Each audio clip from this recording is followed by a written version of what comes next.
지난해 느닷없이 이름도 생소한 중국 우한 지역으로부터 시작된 코로나 바이러스의 처음 시작은 이렇게 팬데믹 현상까지 일어날 줄을 아무도 몰랐습니다. 그래서 정부의 대응도 중국으로부터 오는 길을 끊지 않고 자유스럽게 서로 왕래하도록 하면서 이 바이러스를 막아보겠다는 생각을 가졌습니다. 그러나 전 세계로 빠르게 확산되어 가서 전 세계가 이 코로나의 재앙 가운데 한 해를 보내게 됐습니다. 새해를 맞이하면서 우리는 2021년을 영적 성장의 해로 정하고 이 코로나의 상황 속에서 코로나를 극복하기 위해서 종교개혁자의 마음으로 신앙의 혁신을 이루자. 이 코로나는 백신 개발해서 없어질 일이 아니고 하나님의 이름으로 일컬은 백성들이 종교개혁자의 마음으로 신앙의 혁신을 이루면 하나님께서 하늘문을 여시고 재앙을 물리치는 일들로 코로나의 문제는 해결될 줄로 믿습니다.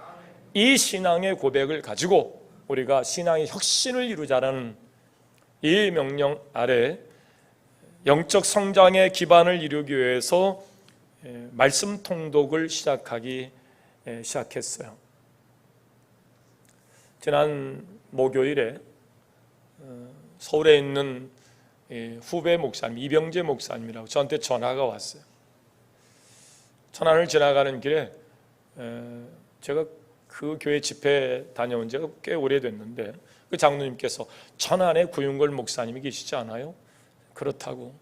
코로나의 상황 가운데 그 교회는 어떻게 예배를 드리고 있는지 궁금해하더라고 저한테 전화를 왔어요. 그래서 자기도 꽤 오랜 시간 지났는데 그 목사님을 기억하고 있는 장로님 때문에 깜짝 놀랐다고. 목사님 교회 어떠시냐고. 그래서 이런저런 이야기를 나누는 중에 거기도 성경 통독 운동을 시작했다는 거예요.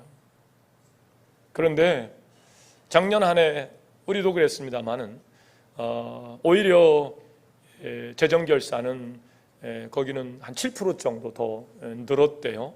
그리고 교인들이 처음에는 당황하고 어려워했지만 역사를 주관하시는 분이 하나님이라는 사실을 말씀 속에서 확인하면서 힘을 내기 시작했고 지금은 그렇게 큰 어려움이 없노라고.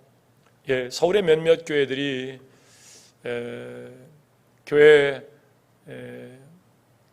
예배를 드릴 수 없도록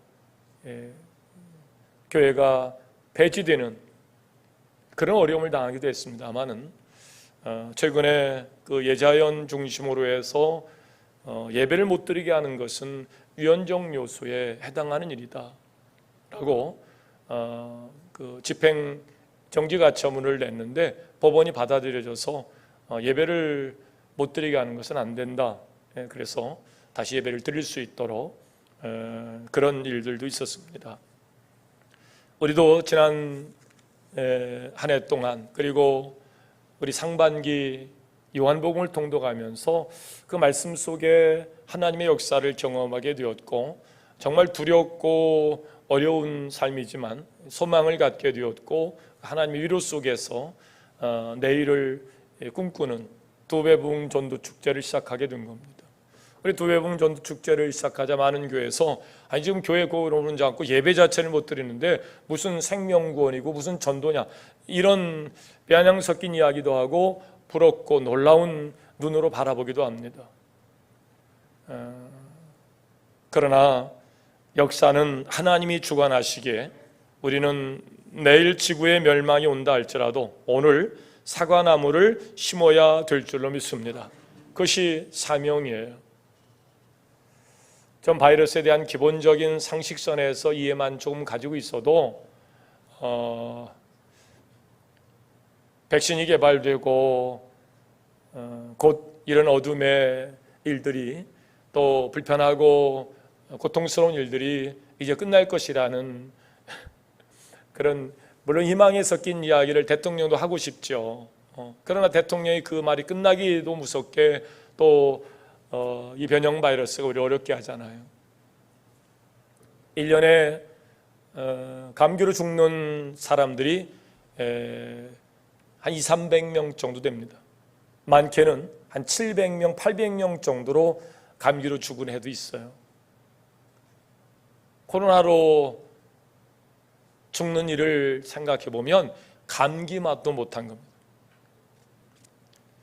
백신을 맞으면 다 모든 문제 해결될 것 같지만 최근의 보도에 의하면 변형된 바이러스에는 백신이 무용지물입니다.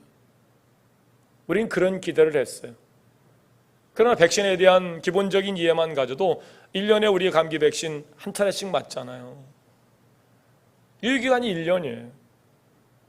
근데 6개월마다 새로운 변형된 바이러스가 생기니까 6개월로 유효기간을 봐도 큰 무리는 없어요.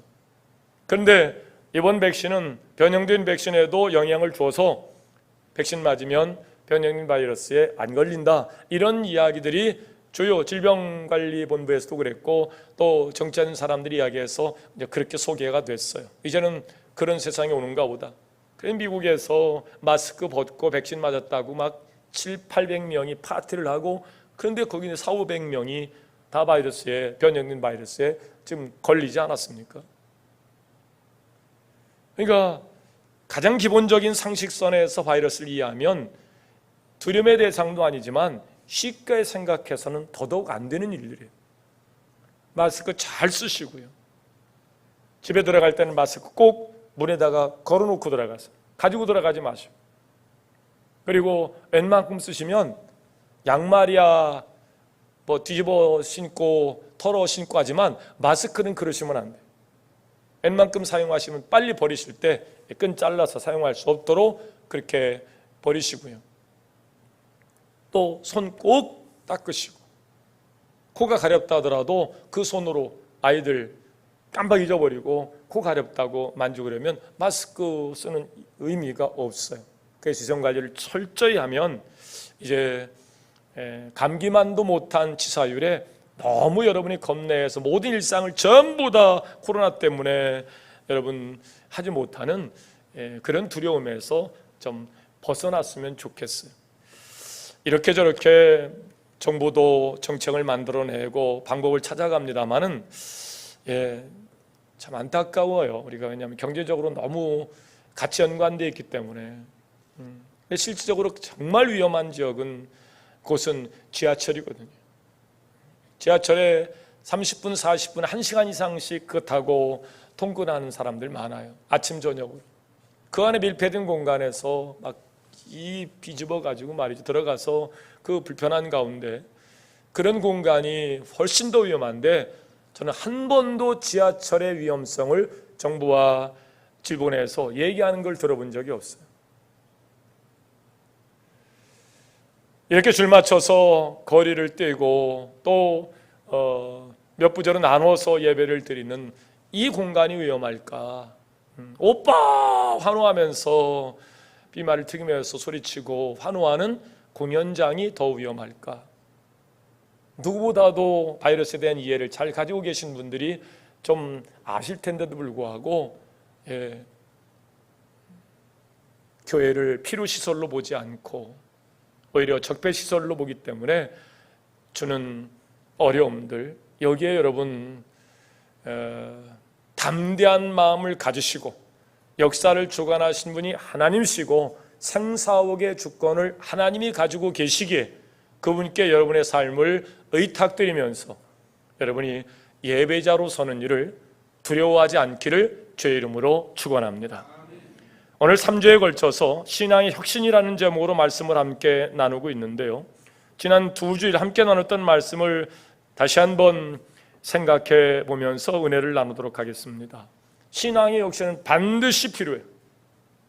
이 신앙의 혁신을 통해서 우리가 빗든 사명을 감당할 때에 하나님의 이름으로 일컬은 백성들의 신앙 상태에 따라서 하늘 문은 열려지고 이 땅의 고통은 사라질 줄로 믿습니다. 결국 누구 때문에 희생양 찾게 골몰하는 세상 사람들처럼 살지 말고 그 책임이 우리에게 우리 탓이라는 생각을 알고 영적 무장을 하는 일을 위하여 반드시 우리는 신앙 혁신을 이루어야 될 줄로 믿습니다. 예수를 영접한 이후에 내 안에 예수 생명을 가지게 되었으면 예수 생명이 없을 때는 그렇다더라도 예수 생명을 가지고 영적 눈을 뜬 이후에는 삶의 목표와 방향성은 분명 달라져야 됩니다. 왜? 신분이 달랐으니 목표와 방향도 삶의 모습도 달라져야 되죠. 우리의 마음이나 말이나 행동이나 또 행실이 우리 신분에 걸맞게끔 바뀌어져야 되죠. 예수를 몰랐을 때는, 예수를 영접하기 이전에는 그럴 수 있어요. 그러나 예수가 영접해서 버리신 그리스도의 몸으로 부름을 받고 성령 역사 가운데 신자의 삶을 살아가는 사람들은 그 신분에 걸맞는 삶의 목표와 방향성이 분명히 있어야 되겠다. 두 번째, 신앙의 혁신을 이루기 위해서는 그로 인해서 나누고 돕고 섬기는 삶을 가져야 되겠다. 예수는 십자가 위에서 그의 생명을 우리에게 나눠줌으로, 물과 피를 다 쏟아내심으로 우리를 구원해 주신 줄로 믿습니다. 그 예수 생명이 우리 안에 들어온 이후에 우리의 삶은 나누고 돕고 섬기는 예수의 생명으로 열매를 맺어야 될 줄로 믿습니다. 예수 생명은 어제나 오늘이나 2000년 전이나 2000 후인 지금이나 예수 생명은 똑같아요. 예수가 2000년 전에 십자가에 죽으셨던 예수님이 2000년이 지난 지금 아이고 이제는 더 이상 못 얻어서 힘들어서 그런 생명이 아닙니다. 그 십자가 위에서 모든 것을 내어주신 그 생명이 우리 안에 들어왔으므로 그 생명으로 크리스찬이 된 우리는 역시 나누고 돕고 섬기는 일들로 그 생명에 맞는 열매를 맺어야 됩니다. 세 번째로 신앙 혁신을 이루기 위해서는 허망한 곳에 마음을 두지 않아야 됩니다. 왜? 우리가 허망한 곳에 마음을 두면 우리의 신앙 삶이 파괴됩니다. 결국 우리의 삶을 해롭게 하게 되는데 그 일로 청명이 어두워져서 인생 전체를 보는 이해력이 둔화됩니다. 자꾸 허망한 것을 말하는 사람들에게 창의적이고 창조적인 생각이 들지 않습니다. 그냥 안 되면 조상 탓이에요. 조상 탓하는 사람이 선각자로 선구자의 삶을 사는 거 봤습니까? 그럼에도 불구하고 그런 열악한 환경 속에서도 소망을 갖는 사람들에게 하나님은 글을 들어서 사용하시는 줄로 믿습니다. 허망하고 헛하는 것에 마음을 두면 총명이 어두워져요. 인생을 전체를 보는 이해력이 둔화됩니다. 내 인생이 무엇인지, 내 인생이 어디쯤 와 있는지를 잘 몰라요. 깜깜해 인생 자체가. 어두운 밤 가까이 왔는데도 준비를 못하는 거예요. 또한 허망한 곳에 마음을 두고 살면 하나님의 생명에서 떠난다. 18절은 정확히 집어서 말씀합니다. 그들 가운데는 무지함과 그들의 마음이 굳어짐으로 말미암아 하나님의 생명에서 떠나 있도다. 허망한 것이 우리 안에 자꾸 채워지게 되면 자꾸 하나님께 떠나게 돼요. 하나님께 떠나가는 사람들을 보세요. 거의 대부분 일관성 있게 허망한 것을 말하기 시작합니다. 자꾸 헛하는 것을 마음에 둬요.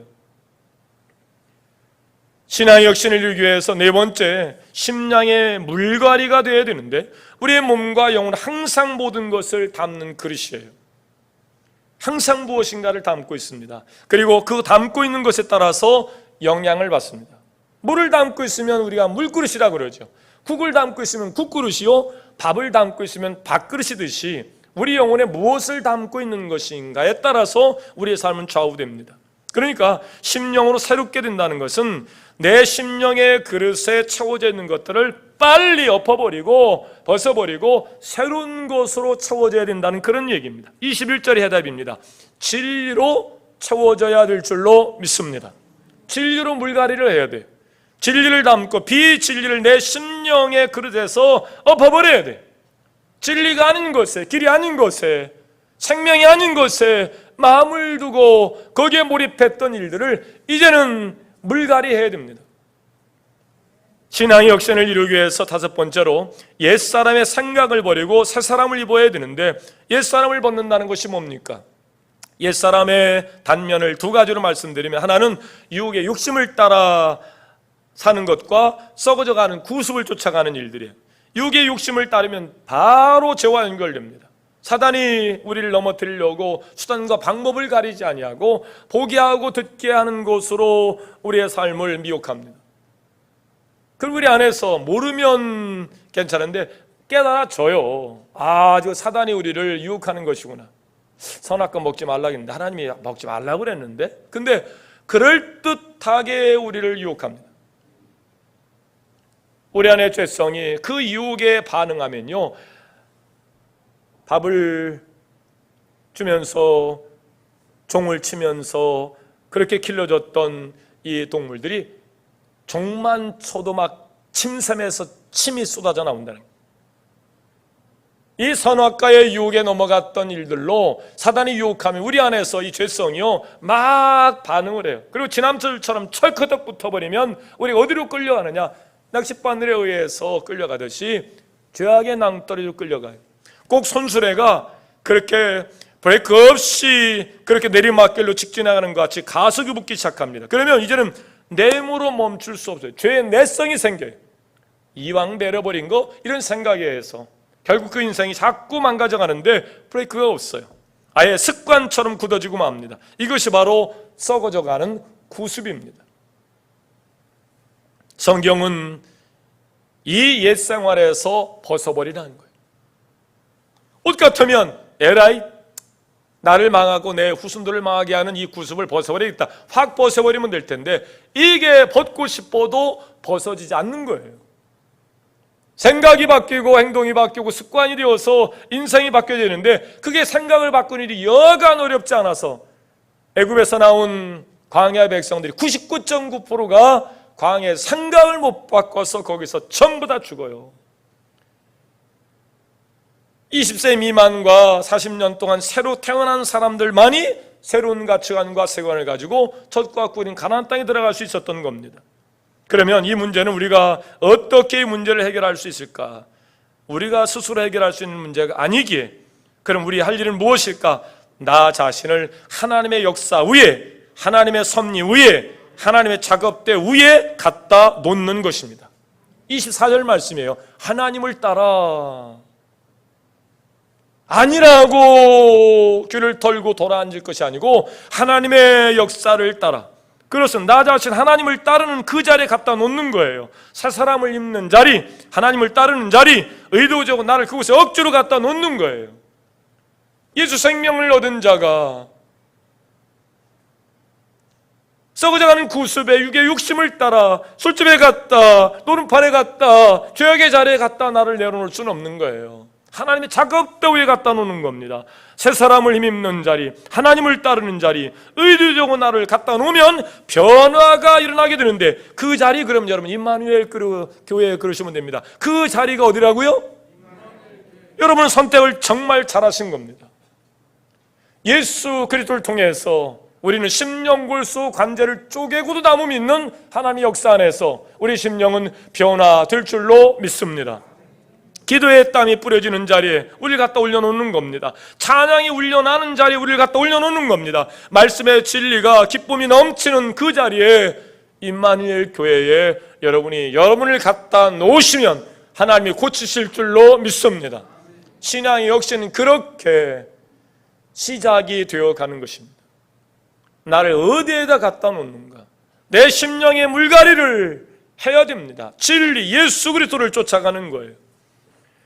오늘 신앙의 역신 세 번째 말씀입니다. 오늘 본문의 배경이 되는 에베소를 잠시 설명을 드려야 왜 하나님께서 바울을 통해서 이 에베소 교회 성들에게 이 말씀을 하셨는가를 아마 이해하기가 쉬울 듯해서 먼저 에베소를 소개합니다. 이 에베소는 BC 11세기경에 소아시아, 즉 지금의 터키에 있는 정치, 상업, 문화, 교통의 중심지였던 그 지역인데 아데미 신전, 영어적 표현으로 이 다이아나 여신을 여러분 들어보셨죠? 그런 신전이 있는 우상 숭배가 아주 성행한 곳입니다.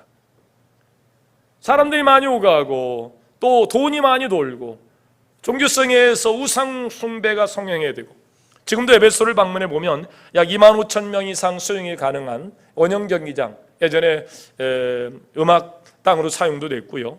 그리고 터키를 소개하는 관광책자에 빠지지 않고 등장하는 셀수스 도서관, 세계 3대 도서관, 이집트의 알렉산드리아, 터키 버가모 도서관과 함께 3대 도서관으로 불려졌던 셀수스 도서관, 그 당시 소장한 책만 12,000권 정도 됐다는 거예요. 대단한 지식들이, 또 세상의 지식들이 그렇게 있었던 그런 지역입니다. 이런 지역에 세워진 에베소 교회는 요한계시록의 그 7교회 중에 한 교회, 여러분 잘 아시는 바로 그 교회입니다. 에베소는 사도행전 18장에 보면 이 바울이 2차 전도여행 당시에 잠시 머물다가 3차 전도여행 때 그곳에 한 3년간 머물러 사역을 하게 되는데, 그때 특히 바울이 두란노 서원에서 하나님의 말씀을 강론했던 것을 여러분이 기억해내실 수 있을 겁니다. 흔히 에베소서를 우리가 요즘 통독하고 있는 빌립보서, 골로새서, 빌레몬서와 함께 옥중서신이라, 바울이 감옥에서 그렇게 각 교회에 편지를 보내서 그들의 신앙생활을 독려하고 격려하는 그런 메시지인데, 또 여러 사람이 모인 교회이기 때문에 교회 안에서는 당시 이 유대 크리스찬과 이방 크리스찬이 서로 다툼이 있었어요. 지난번에도 잠시 배경 설명을 드렸습니다만, 모세 율법에 의해서 하나님의 백성으로 유대인으로 살던 그들이 난지 8일 만에 할례를 받는 것부터 시작해서 모든 율법을 지켜오던 중에 예수를 만나게 된 거예요. 또 하나, 이방인으로서 할례를 받은 적도 없고 모세의 법이 뭔지도 모르다가 예수를 통해서, 그의 제자를 통해서 복음을 만나게 되었고 회심하고 예수를 영접했던 그 사람들이 교회를 이루어간 거예요.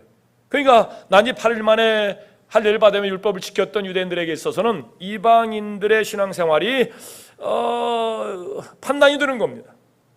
저렇게 신앙생활에서 구원받겠어? 저렇게 신앙생활에서 하나님 백성 맞아? 뭐 이런 이야기들. 이방 크리스찬들은 아니, 예수 안에 길이 있고 진리가 있고 생명이 있고 예수 생명으로 구원을 얻는 건데 우리 보고 그러면 다시 돌아가서 할례를 받으라는 얘기냐? 이런 다툼거리가 있었단 말이에요. 그래서 사도 바울은 감옥에서 에베소 교회를 비롯한 소아시 성도들에게 신앙인이 어떤 존재이며 또 성들이 모인 교회는 어떤 역할을 해야 되는지에 관한 이야기로 이 편지를 썼는데, 이 에베소 교회가 바로 교회론을 설명하는데 아주 탁월하게 정리된 그런 책이에요. 제가 다음 학기에도 교회론을 한 학기 강의하도록 되어 있는데, 이 텍스트가 에베소서입니다. 또 여러 사람이 모인 그런 곳에 성도로서 거룩한 삶과 영적 성숙을 위한 신앙의 무장에 관한 여러 가지 실제적인 교훈들을 담고 있어요. 그래서 우리가 신앙의 혁신을 이루기 위해서 데살로니가 성도들이 꿈꿨던 일들, 그리고 에베소 교인들에게 주셨던 이 메시지를 텍스트로 해서 신앙의 혁신을 우리가 꿈꾸는 겁니다. 여러분이 이 에베소서를 통독하는 동안 강한 성령의 역사 가운데 찔림을 얻고 돌이켜서 신앙의 혁신이 일어날 수 있기를 주의 이름으로 축원합니다. 에베소는 6장으로 되어 있는 1장부터 3장까지는 성도의 정체성에 관한 이야기, 성도가 뭐냐 이거예요. 크리스찬이 누구냐 이거예요. 오늘날 교회 교인이라는 것이 도대체 누구냐? 세상 사람들을 대상으로 교회에 대한, 성도에 대한 신뢰를 물었습니다. 25%입니다. 세상 사람들보다 더 신뢰가 안 가는 것이 크리스찬이라는 거예요. 우리가 어떻게 다 이렇게 됐습니까? 교회 가면 사람 된다.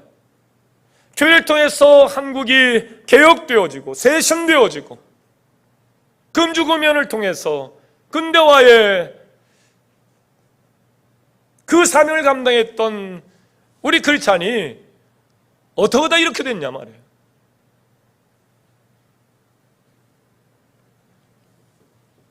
우리의 정체성에 대한 이해가, 아까도 얘기했듯이 예수 생명을 가졌으면 생명을 가진 자로서의 삶의 목표와 방향성이 분명히 다르고 살아가는 방법들이 당연히 다르지. 근데 전혀 생명을 갖지 못한 자에게도 판단받을 만큼 우리의 삶이 일그러져 있다는 것에 문제가 있습니다. 다시 우리는 성도가 무엇인지에 대한 정체성을 다시 회복해야 됩니다. 너무 말씀에서 벗어난 삶을 살았어요. 말씀을 읽다 보면 그것이 깨달아질 겁니다. 요즘 새벽에 예레미야 선지자에 관한 이야기를 함께 나누고 있어요. 유다가 저물어갈 때쯤, 멸망하기 직전입니다. 리우시아가 스바냐에서 어릴 적에 영성을 갖게 돼요. 그러니까 보는 가치가 눈이 달라진 거예요. 그러다가 에레미야에서 어떤 결단의 시기에 그가 성전을 문을 열고 리모델링을 하는 거예요. 이게 믿음의 사람들이요, 제일 먼저 세속화되어 갔다가 영적 눈을 뜨면서 하는 일들이 바로 성전, 하나님을 예배하는 곳에 대한 애정이 굉장히 커져요. 그래서 이 성전이, 우리가 성전인데도 불구하고 성전에 하나님이 임재하여 계신 이 성전을 가꾸는 일들을 제일 열심히 해요. 청소하고 가꾸고 또 수리하고. 그러니까 성전을 수리하던 중에 성전 저 밑바닥에 그렇게 숨겨져 있었던 율법책을 발견합니다. 그만큼 그 성전 안에는 하나님의 말씀이 없었어요. 모든 성경 전부 다 전해 내려오던 거 불태 없어버리고, 동네마다 이방신을 섬기하는 신당을 만들어 놓고, 심지어는 하나님의 성전에서 이방신을 섬기는 퍼포먼스를 했어요. 이 가증한 행위가 지금 보면 예배당 안에서도 일어난 거예요. 기가 막힐 일이죠. 기가 막힐 일. 그러다가 율법책을 찾아나서 읽어봐라. 율법책을 낭독하는 순간 그들이 옷을 찢으며 회개합니다. 왜? 하나님의 말씀에서 너무 멀리 온 거예요. 누구도 하나님의 말씀을 가르쳐주는 사람이 없었어요. 선자들이 와서 얘기하는 얘기를 그들은 듣질 않았습니다. 너무 말씀에서 벗어난 거예요. 괜찮다. 잘못 전해진 이 메시지가 우리 신앙생활을 아주 약하게 만들어 놨어요. 교회의 신뢰도를 이렇게 떨어뜨린 겁니다. 1장부터 3장까지는 성도의 정체성에 관한 말씀으로, 4장부터 6장까지는 그런 성도의 삶은 어떻게 될 것인가에 관한 이야기로, 4장부터 6장까지 계속 성도의 삶에 대한 실천에 관한 부분인데, 오늘 보면 4장 25절부터 새 사람을 입은 사람들이 어떻게 살아야 되는가에 관한 교훈을 담고 있는데, 새 사람을 입고 신앙의 혁신을 이룬 사람은 어떻게 살아야 될까? 첫째, 거짓을 참으로 바꾸고 분을 품지 말자. 시작. 거짓을 무엇으로 바꿔요?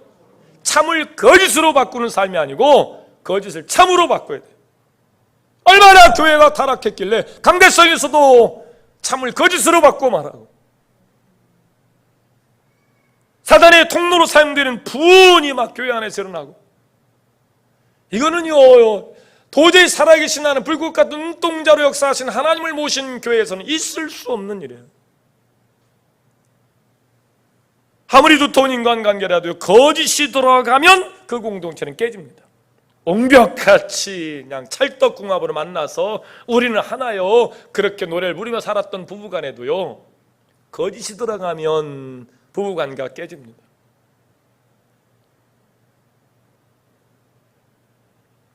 목사가 하나님은 아닙니다마는 그 두터운 신뢰관계 속에서 하나님 말씀을 대언하는 대언자로 존경하던 그 신뢰가 무너진 이유가 뭡니까? 거짓말 아닙니까?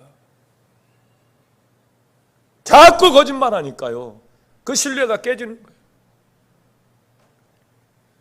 오늘 25절 본문 말씀은 거짓을 버리고 각각 그 이웃과 더불어 참된 것을 말하라. 지체된 여러분끼리 거짓말하지 않기를 주의 이름으로 부탁합니다. 우리 옆 사람과 다짐합시다. 우리 거짓말하지 맙시다.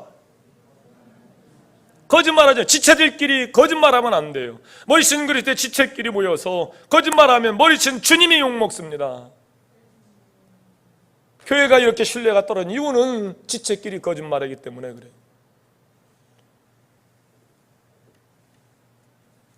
전두환 씨가 정권자가 가며 그것이 심판대회에 세워졌을 때 그와 함께 했던 세력들 다 청문회에 세워서 갈기갈기 찢어놓고 다 옷 벗기지 않았어요.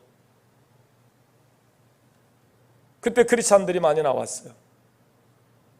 이름만 대도 알만한 엘리트들이 모여있는 그 유명한 교회. 그들이 전 국민 앞에서 한 이야기가 아직도 기억이 납니다. 기억이 없는데요. 가슴이 무너집니다. 사람은 죄를 지을 수 있어요. 죄 져서 지옥 가는 게 아니거든요. 회개하지 않아서 지옥 가는 거거든요. 뻔뻔하게 거짓말 계속해서 지옥 가는 거거든요. 근데 너무 뻔뻔하게 기억이 안 나는데요. 기억이 안 나는데 그때 교회가 무너지기 시작한 겁니다. 사실 교인들은 목에 칼이 들어와도 정의를 위해서 일해야만 되고 잘못된 길을 걸었을 때는 늘 회개하며 살아야 될 사람들인데 11계명이 생긴 겁니다. 한국 근대화를 이루고 내고 먹고 사는 일에 문제가 없으니까 한국 교회에 11계명이 뭔지 아시죠? 들키지만 말아라. 이게 11계명.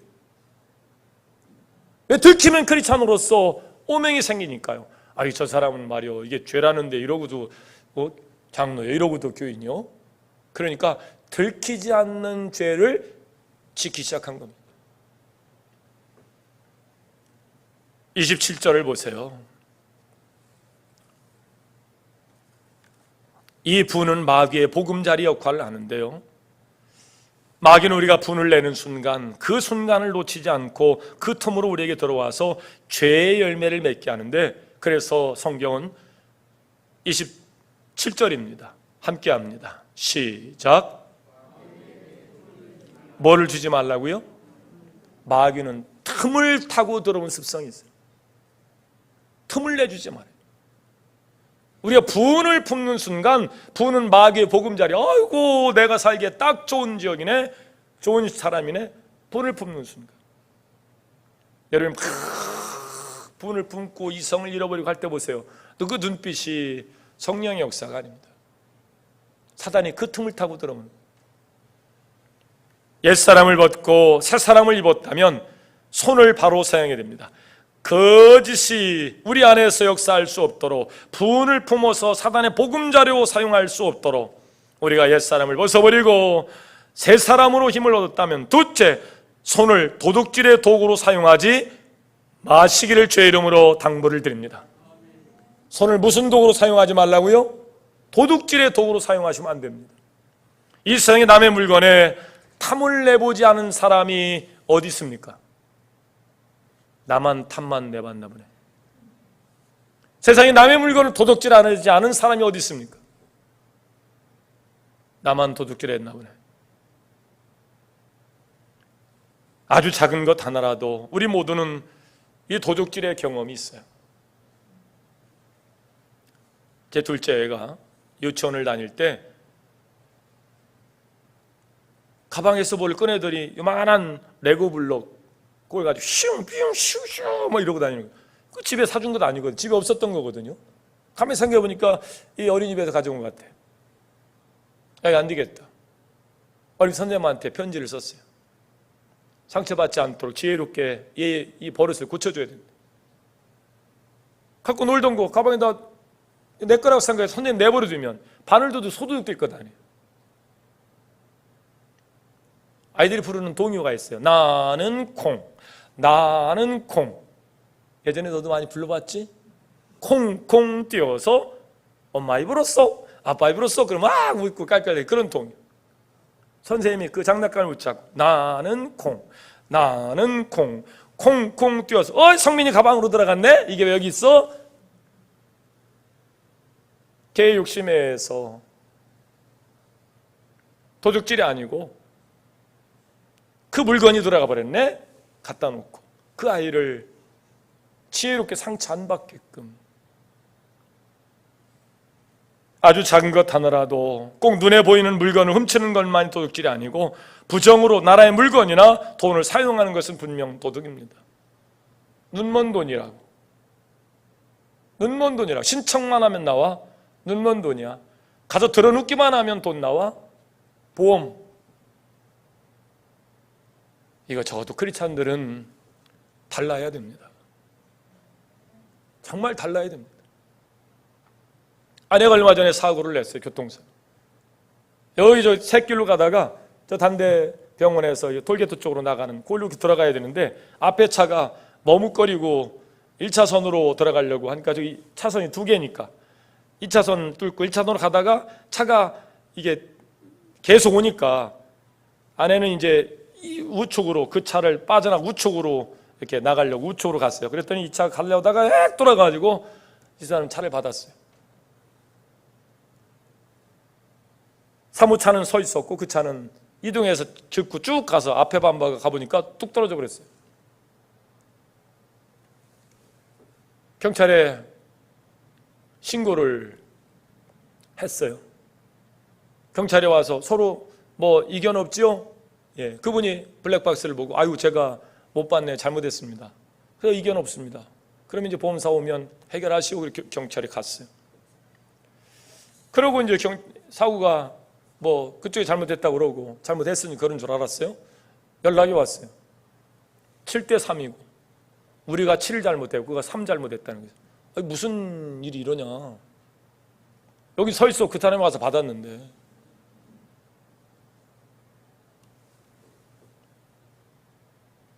보험사에서 그렇게 연락이 왔어요. 이 받아들이기 힘든 거예요. 그래서 우리 다시 그 신청을 해서 심사를 받았으면 좋겠다. 그러자 저쪽에서는 이제 반대로 우리가 잘못 안 했다고요? 그러면 나 병원에 가겠습니다. 아니 다친 게 있어야 병원 가지. 다친 게 있어야 병원 가지. 옆에 있는 차 이렇게 끼고 이렇게 자기가 차를 범버를 끼고 가가지고 막 한 100m쯤 가다가 뭐 이상해서 서가지고 아이고 사고 난 줄 몰랐어요. 근데 병원 가겠다고. 그 들어넣어야 돈이 나온다네. 도저히 신자로서 용납할 수가 없는 거예요. 아무리 보험이라도 눈먼 돈이라 그래서 그럴 수 없다. 나 동의 못 하겠다. 우리가 사회 여러 일들의 기구에 정말 우리 크리스찬들이면 뭔가 다른 생각들, 다른 행동들, 다른 요청들 이런 것이 분명히 드러나야 되는데 여러분, 여러분의 손이 비록 아무리 작은 것이라 할지라도 어린 시절엔 남의 것을 그렇게 쉽게 가져올 수 있는 일들이 문제가 되지 않았어요. 또 예전에 너무 어렵게 삶을 살았고 먹기 어려운 삶이었기 때문에 서리에서 수박 따다 먹고 이것이 그 죄였습니까? 그러나 요즘은 서리 잘못했다가는 수박밭 전체를 다 물어내야 되니까요. 분명 도둑질이 분명해요. 그냥 넘어갈 수 없는 일들이. 또 어린 자녀들이 그렇을 때는 야 그러냐 그러고 타일던 시대하고 다릅니다. 그러면 안 된다. 그것은 남에게 해를 끼치는 일들이 애써 농사졌는데 그 수박 선이하고 수박 다 밟아놓고 그건 잘못하는 거다. 얘기해 줘야 됩니다. 바울 사도는 지금 에베소 성도들에게 도둑질하지 말라고 권고하고 있어요. 여러분 생각해 교회 안에 무슨 도둑이 있겠어요? 그럼 교회도 아니죠. 근데 에베소 교회 7교회 중에 한 교회 칭찬받는 그 교회에 바울이 아주 명시적으로 도둑질하지 말라는 거예요. 죄를 짓고 복역하고 있는 죄인들에게 말하고 있는 것이 아니라 에베소 교회 안에 성도들에게 얘기하는 거예요. 도둑질하지 말아라. 명색이 크리스찬인데 부끄러운 일 아닙니까? 어떻게 목사가 교인들을 상대로 도둑질하지 말라는 설교를 할 수 있습니까? 그건 세상에 나가서 하는 설교잖아요. 교인들에게 무슨 도둑질하지 말라고 설교를 해야 됩니까? 본문에 이 도둑질하는 단어를 헬라로 보면 호클레프톤인데 직업적인 도둑을 말하는 것이 아니고 여러 종의 부당한 착복을 포함한 광범위한 도둑질을 얘기하는 거예요. 눈먼 돈이라 그래서 그럴 수 있다 그래서 그거 챙기는 것은 다 도둑놈입니다. 그 짓 하지 말라는 거예요. 그 짓 하지 말라는 거예요. 바울이 에베소 교인들에게. 오늘 이것은 에베소 교인들만을 위한 것이 아니고 신앙의 혁신을 이루어야 할 우리들에게 동일한 이야기입니다. 여러분, 예수 생명을 가졌으면 그리스도인의 명예를 걸고 도둑질하지 않기를 당부합니다. 도둑질해서 이제는 쇄신해야 됩니다. 아무리 나라가 주는 돈이 눈먼 돈이라 할지라도 크리스찬이 쇄신해야 됩니다. 보험이 말만 잘하면 그냥 내주는 돈이라도 우리 크리스찬이 쇄신해야 됩니다. 바꿔야 됩니다. 크리스찬은 뭔가 다르다는 생각을 가지고 쇄신해야 됩니다.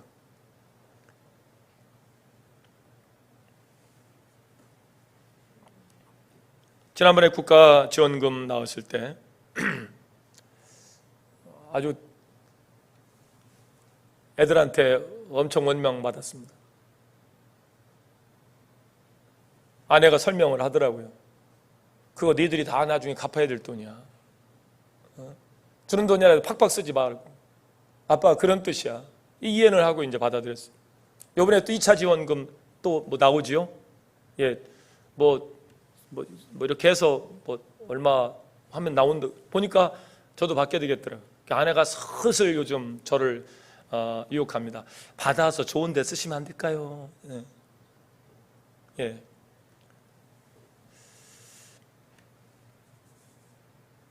잘하고 잘못하고의 문제가 아닙니다. 생각해서 이게 하나님이 기뻐하실 일이 아니면 손을 대지 마시고 여러분을 하나님의 작업대에 올려놓으시고 성령의 말하게 하심을 따라 성령의 일하게 하심을 따라 움직여가는 성도로서의 쇄신, 신앙의 혁신에 여러분 동의하고 자원하여서 이렇게 쓰임받는 여러분 될 수 있기를 주의 이름으로 축원합니다. 마지막으로 선한 일을 위해 수고하는 손이 되라는 거예요. 선한 일이 무엇입니까? 본문은 말씀합니다. 가난한 자에게 구제할 수 있도록 자기 손으로 수고하여 선한 일을 해라. 물론 소셜워커로 사회복지사가 돼가지고 남의 것 이렇게 해서 하는 것도 아주 잘하는 겁니다. 그러나 성경이 이야기하는 신자는 네 손으로 수고한 일로 선한 일을 해라. 필요한 사람에게 내 것을 내어주는 것과 그것을 위한 선한 일 말이죠. 우리가 일하는 것은 이 땅에서 나와 내 식구들만을 위해서 우리가 열심히 일합니다. 그러나 이제는 예수 생명을 가지고 십자가의 모든 것을 다 내어주신 그 생명으로 일하는 신자가 된 이상 우리는 나와 내 가족을 넘어서 머리신 그리스도의 지체로서 나라 민족을 위하여 세계를 위하여 여러분의 가치가 여러분의 기도가 달라질 수 있기를 쇄신될 수 있기를 신앙의 혁신이 일어날 수 있기를 주의 이름으로 축원합니다. 화평방송 구독, 좋아요 부탁드립니다. 감사합니다.